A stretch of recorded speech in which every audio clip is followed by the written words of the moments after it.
দেওয়ালে থেকে যায় না, তখন গলা থেকে স্বর আপনি আপনিই বেরিয়ে যায়।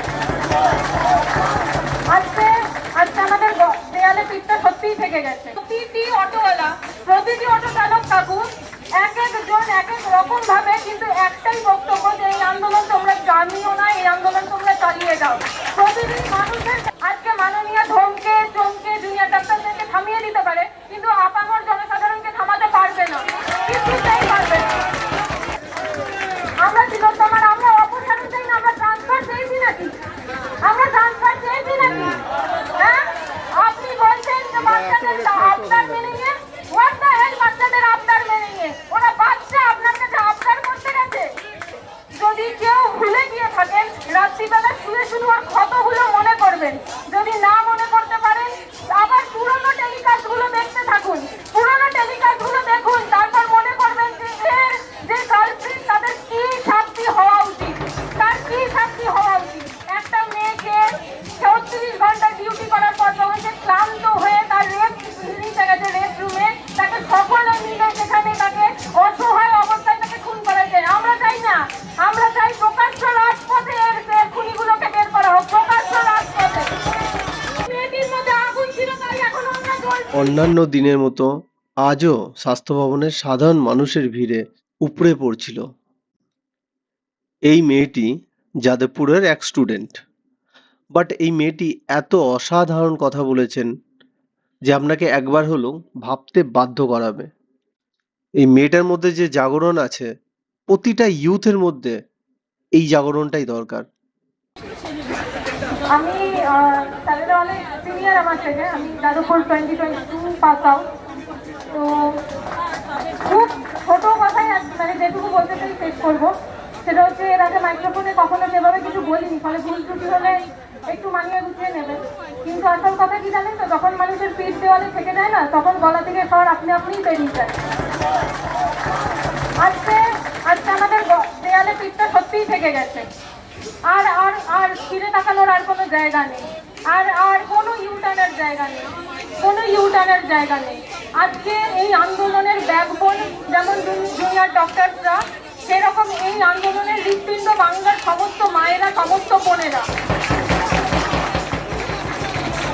আজকে আমরা যারা রাস্তায় বেরোই, আমরা প্রতিদিন প্রতি মুহূর্তে জানি, আজকে যত মানে প্রতিদিন একদিন কি দুদিন বাদ দিয়ে আমি প্রতিদিন স্বাস্থ্য ভবনে এসেছি, যতদিন এসেছি প্রতিটি অটোওয়ালা, প্রতিটি অটো চালক কাকু এক একজন এক এক রকম ভাবে কিন্তু একটাই বক্তব্য যে এই আন্দোলন তোমরা জানিও না, এই আন্দোলন তোমরা চালিয়ে যাও। প্রতিদিন মানুষের সাথে, সর্বস্তরের যত রকম মানুষের সাথে, বাড়িতে আমার যে কাজ করে সে থেকে শুরু করে আমার আইটির বন্ধুরা থেকে শুরু করে প্রত্যেকে, কেউ আসতে পারছে কেউ আসতে পারছে না, কিন্তু প্রত্যেকে একটাই ভাবে চাইছে যে আমরা এই আন্দোলনটাকে চালিয়ে নিয়ে যাই। আজকে মাননীয় ধমকে চমকে জুনিয়র ডাক্তারদেরকে থামিয়ে দিতে পারে, কিন্তু আপামর জনসাধারণকে থামাতে পারবে না। আজকে উনি জুনিয়র ডক্টরদেরকে ট্র্যাপে ফেলতে পারেন, কিন্তু আমাদেরকে ট্র্যাপে ফেলতে পারবেন না। তাই জুনিয়র ডক্টররা, যদি তোমরা মনে করো যে এই সাধারণ মানুষকে তোমাদের এই যে সার্কেলটা রয়েছে তার মধ্যে ইনক্লুড করবে, তাহলে আমরা সকলে দাঁড়িয়ে রয়েছি, কারণ এই লড়াই আমরা তিলোত্তমার বিচার না নিয়ে ছাড়বো না। আমরা তিলোত্তমার আমরা অপসারণ চাই না, আমরা ট্রান্সফার চেয়েছি নাকি? আমরা ট্রান্সফার চেয়েছি নাকি? হ্যাঁ, আপনি বলছেন যে বাচ্চাদের আবদার মেনে নিয়ে, হোয়াট দ্য হেল বাচ্চাদের আবদার মেনে নিয়ে? ওরা বাচ্চা আপনার কাছে আবদার করতে গেছে।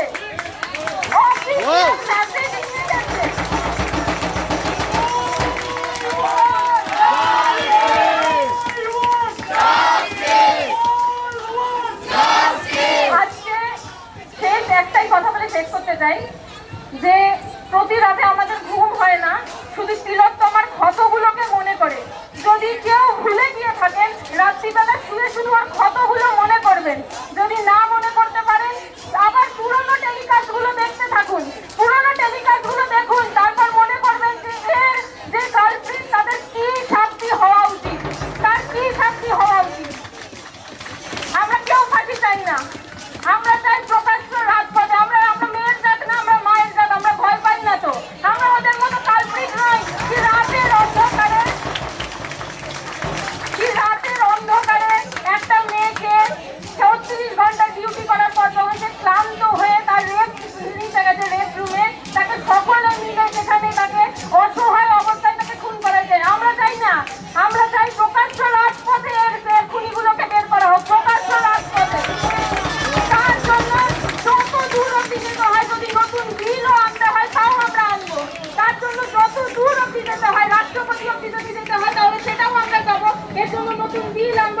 জায়গা থেকে ইতিহাস তৈরি হবে। ওই মেয়েটির মধ্যে আগুন ছিল, তাই এখনো আমরা জ্বলছি, তাই এখনো আমরা জ্বলছি। ওর আগুন নেভাতে দেব না। আজকে যদি একটা একটা কলকাতার মতো একটা হার্ট অফ দ্য সিটিতে আরজিকর মেডিকেল কলেজের মতো একটা হসপিটালে যেখানে 24 ঘন্টা লোক, সেখানে একটি মেয়েকে অন ডিউটি ডক্টরকে তার ফ্লোরে, না কি তাকে হোস্টেলে মারা হয়েছে নাকি ক্যাম্পাসের অন্য কোথাও মারা হয়েছে, তাকে ফ্লোরে মারা হয়েছে। এটা ওদের অর্ডার দিদি, এটা বলে দিয়ে গেছে লাউড অ্যান্ড ক্লিয়ার স্টেটমেন্ট আমাদের, যে তোমরা আমার টিকিটাও ছুতে পারবে না। তাহলে তাদের আমরা কি ছেড়ে দেবো এত সহজে? আর অ্যাকচুয়ালি কিছু বলতে পারছি না, অ্যাকচুয়ালি আমাদের কিছুটা বাকি জুনিয়র ডক্টরসরা পুরো ডিসিশনটাই নিচ্ছেন। আপনাদের কাছে রিকোয়েস্ট, কোনো মতেই হেরে যাবেন না আর হেরে যেতে দেবেন না। দরকার হলে আমরা সকলে আছি, আপনারা একটা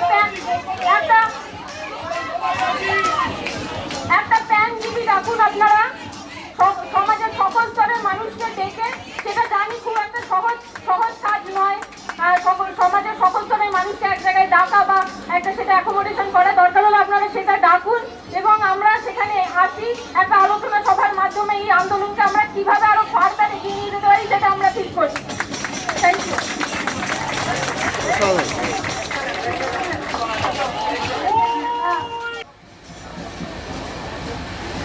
আমরা যখন এই কলটি পেয়েছি,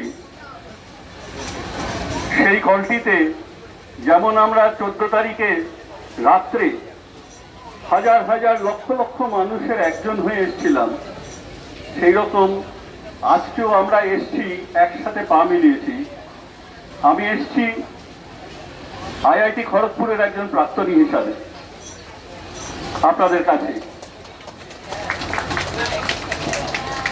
আমরা যে জিনিসটা খুব ব্যথিতভাবে উপলব্ধি করছি, যেটা আপনারা আপনাদের দপ্তরে উপলব্ধি করেছেন, যে এক বিশাল মাফিয়া চক্রের মধ্যে আমরা পরিবেষ্টিত হয়ে গেছি। তাদের দাসানুদাস হিসাবে কাজ না করলে প্রতিটি পদক্ষেপে আমাদের অবিচারের সম্মুখীন হতে হচ্ছে। স্বাস্থ্য ব্যবস্থায়, স্বাস্থ্য দপ্তরে যেমন এই জিনিস আছে, তেমনি এই রাজ্যের প্রতিটি দপ্তরে, প্রতিটি ব্যবস্থার মধ্যে কিন্তু এই মাফিয়া চক্রের ঘুণ ঢুকে আছে। তাকে আমাদের সমূল উৎপাদন করতে হবে। আপনারা দেখেছেন এর আগে শিক্ষা ব্যবস্থায় কি হয়েছে। শিক্ষামন্ত্রী জেলে, শিক্ষা অধিকর্তা জেলে। আপনারা দেখেছেন খাদ্য দপ্তরের কি অবস্থা। আর একটা দপ্তর সম্বন্ধে তো সবাই বোধহয় ওপেন সিক্রেট হিসাবে ধরে নিয়েছে, সেটা হচ্ছে পূর্ত দপ্তর, যেখানে 25 থেকে 20% কাটপানি ছাড়া কিছু চলে না। সবাই স্বীকার করবেন নিশ্চয়ই।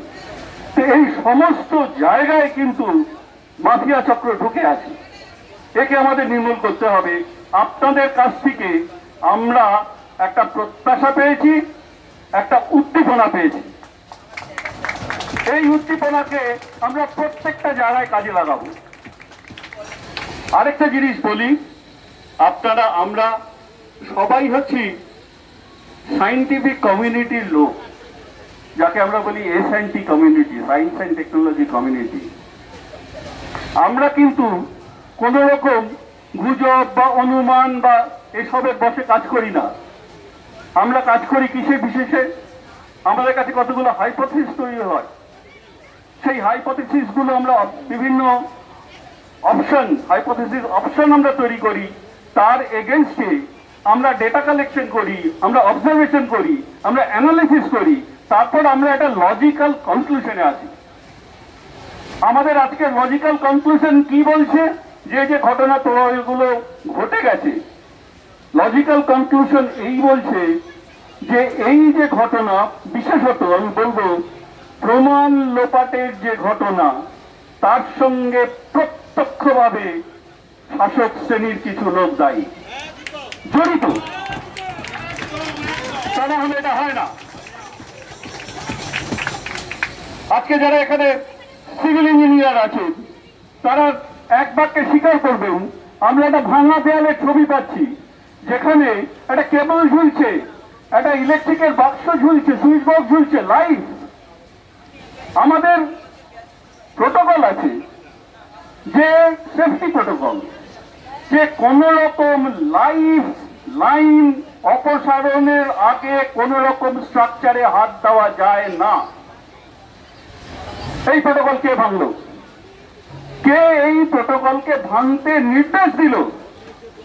সেইগুলো তো বার করতে হবে।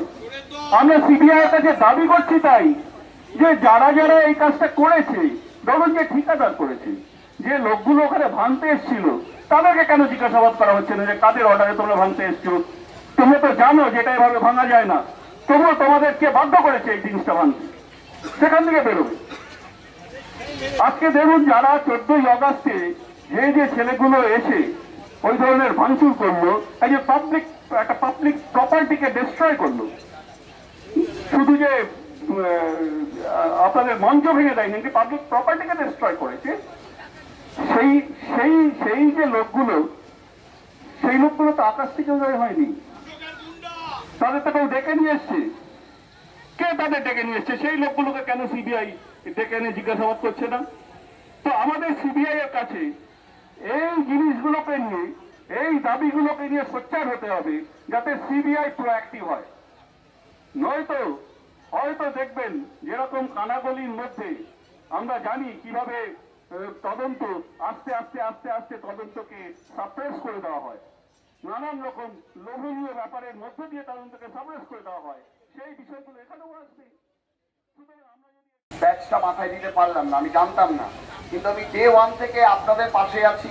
এবং এই আমার মাথার যে ব্যাচটি আছে, এটা ঘামে জলে রোদে ক্ষয়ে যাচ্ছে আস্তে আস্তে, তবুও আমি এটা করে আছি এবং করে থাকবো শেষ দিন পর্যন্ত, যতদিন না আমাদের প্রাপ্য আমরা বুঝে নিচ্ছি, যতদিন পর্যন্ত না আমরা আমাদের প্রাপ্য বুঝে নিচ্ছি, আমরা একত্রভাবে একসঙ্গে আর কি থাকবো। এবং এটাই আমাদের অঙ্গীকার, এটাই আমাদের মর্ম, যে আমরা একত্রে সমস্ত কিছু নির্মূল করার সার্বন্তকরণের চেষ্টা করব, স্বাভাবিকভাবে আমরা চেষ্টা করব। এবং শুধু আমি যে এই আরজিকরের কেস নিয়ে কিংবা অন্যত্র যে 18-19টি রেপ হয়ে গেছে বাংলার মধ্যে কয়েকদিনে, অত্যন্ত মর্মান্তজনক ঘটনা, এবং তার বিরুদ্ধে আমরা সবাই একত্রে বলার অঙ্গীকার রাখবো, অঙ্গীকারবদ্ধ হব। এবং আমি হাতিটির ওপরেও আর কি কাজ করছি। আমি সেন্ট্রাল এবং স্টেট বিভিন্ন রিপ্রেজেন্টেটিভদেরকে, বিভিন্ন গভর্নমেন্ট ডিপার্টমেন্টকে পাঠাচ্ছি এই হাতিটিকে, মানে এই প্রেগনেন্ট হাতিটিকে কেন মারা হয়েছিল, হুল্লা পার্টি দিয়ে যেটা প্যান্ট, সেটা কেন করা হয়েছিল, এবং তার আমি কৈফিয়ত চাওয়ার চেষ্টা করছি। আমাদের ফোরাম দিয়ে আমি এখন বায়োডাইভার্সিটি কনজারভেশন, নেচার, ক্লাইমেট নিয়ে কাজ করি। তো সুতরাং আমি সর্বান্তকরণে আপনাদের কাছে চাই, দাবি, যে আপনারা সবাই একত্রে থাকি আমরা যাতে, এবং আমরা নিশ্চয়ই এর প্রতিকার পেয়েই ছাড়বো।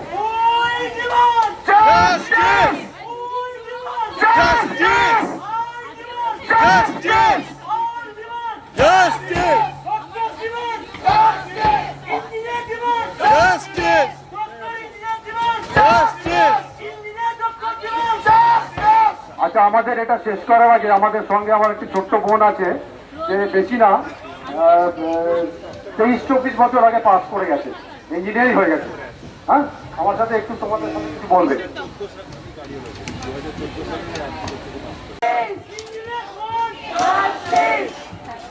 একটাই লাস্ট কথা, সেটা হচ্ছে আপনাদের এই জেদ, আপনাদের যে একাগ্রতা, এটা নিয়ে আপনারা লিড করুন। আমরা সবাই আছি আপনাদের পিছনে, একদম সবাই, যত রকম সাপোর্ট দরকার আমরা করবো সব দিক দিয়ে। সেটাই হচ্ছে সেটাই করার জন্যই আমরা এসছি আপনাদের পাশে থাকতে। থ্যাংক ইউ, আপনারা এগিয়ে যান, আমরা আছি।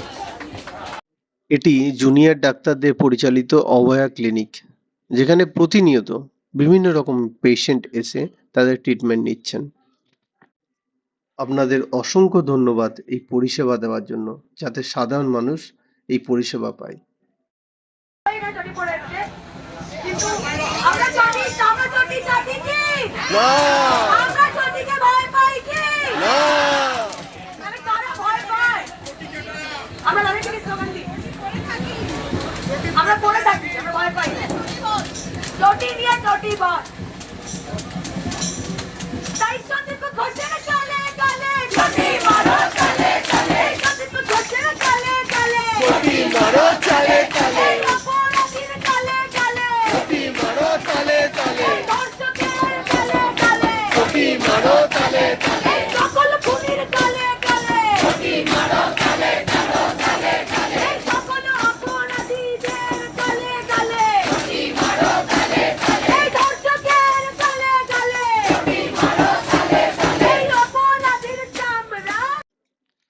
ওখানে দেখতে দেখতেই কয়েক হাজার আইটি সেক্টরের ইঞ্জিনিয়ারদের এক বিশাল বড় মিছিল আসে ডাক্তারদের সমর্থনের জন্য।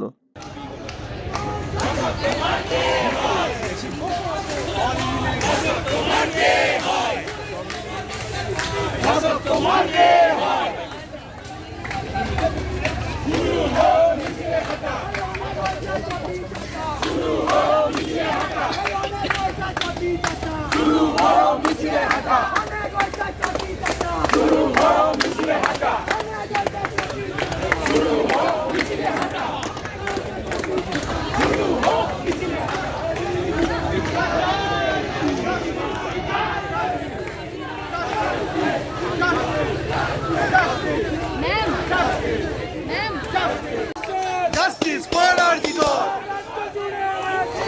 Justice for Arjigor! Justice for Arjigor! Justice for Arjigor! Justice!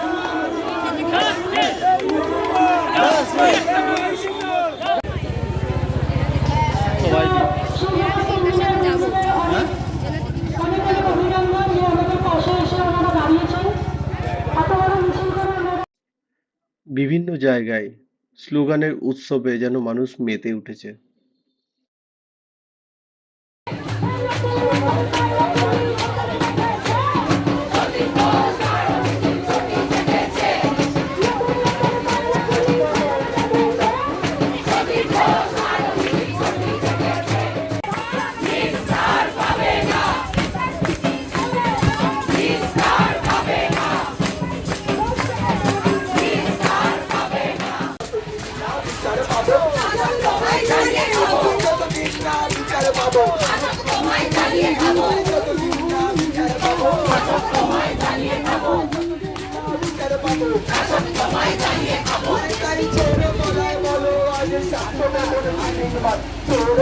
বলো আজ